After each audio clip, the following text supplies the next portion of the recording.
Di sini kami akan menjelaskan sedikit materi e-business relationship tentang perspektif teoritis hubungan bisnis, penjelasan dan konfigurasi. Yang pertama, latar belakang. Hubungan bisnis dilakukan karena mempunyai kepentingan dan tujuan untuk saling mencari keuntungan satu sama lain. Tujuan lain seperti untuk mempercepat proses pemasaran produknya ke masyarakat. Selanjutnya ada dua pendekatan teoritis. Yang pertama yaitu hubungan antar perusahaan atau supplier dan pelanggan, lalu yang kedua hubungan antara konsumen yang membeli dan menggunakan jasa atau bidang pemasaran jasa. Era kemapanan, di mana era kemapanan ini disebabkan oleh kemajuan sistem teknologi informasi. Hampir semua proses manajemen hubungan bisnis terintegrasi secara efektif dan efisien karena adanya era kemapanan ini. Skema penjelasan psikologi sosial, pendekatan Thibault dan Kelley.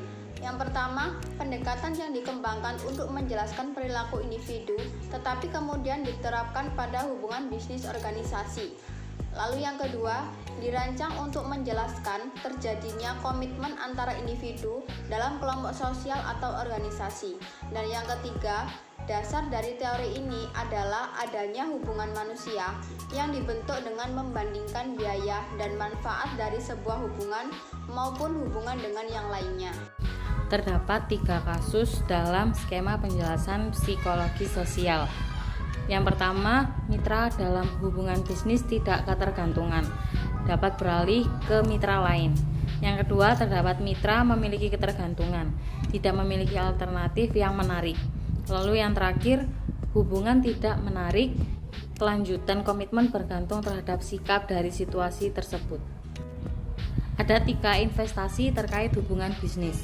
Yang pertama, dalam definisi hubungan bisnis, hubungan internal antara transaksi dan investasi yang dilakukan oleh pelanggan untuk membangun dan mempertahankan hubungan bisnis memainkan peran yang menentukan. Lalu, seluruh biaya yang telah dikeluar dalam rangka mempertahankan hubungan bisnis dianggap sebagai investasi. Ketiga, investasi merupakan penerimaan kerugian tertentu yang diterima pada saat ini untuk mengantisipasi keuntungan yang tidak pasti di masa depan. Terdapat komitmen dalam hubungan bisnis, interaksi antara nilai hubungan bisnis dan biaya peralihan. Yang pertama, kepercayaan yang mendalam terhadap mitra hubungan bisnis yang sudah ada meningkatkan biaya pencarian serta biaya penyiapan yang terkait dengan hubungan bisnis alternatif. Kedua, perilaku oportunistik menimbulkan risiko terutama dengan investasi spesifik yang tinggi. Atribut ekonomi dari hubungan bisnis.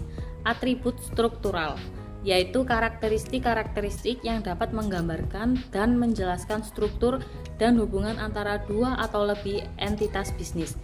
Ada atribut proses, yaitu karakteristik-karakteristik yang dapat menggambarkan dan menjelaskan proses bisnis, mulai dari awal hingga akhir.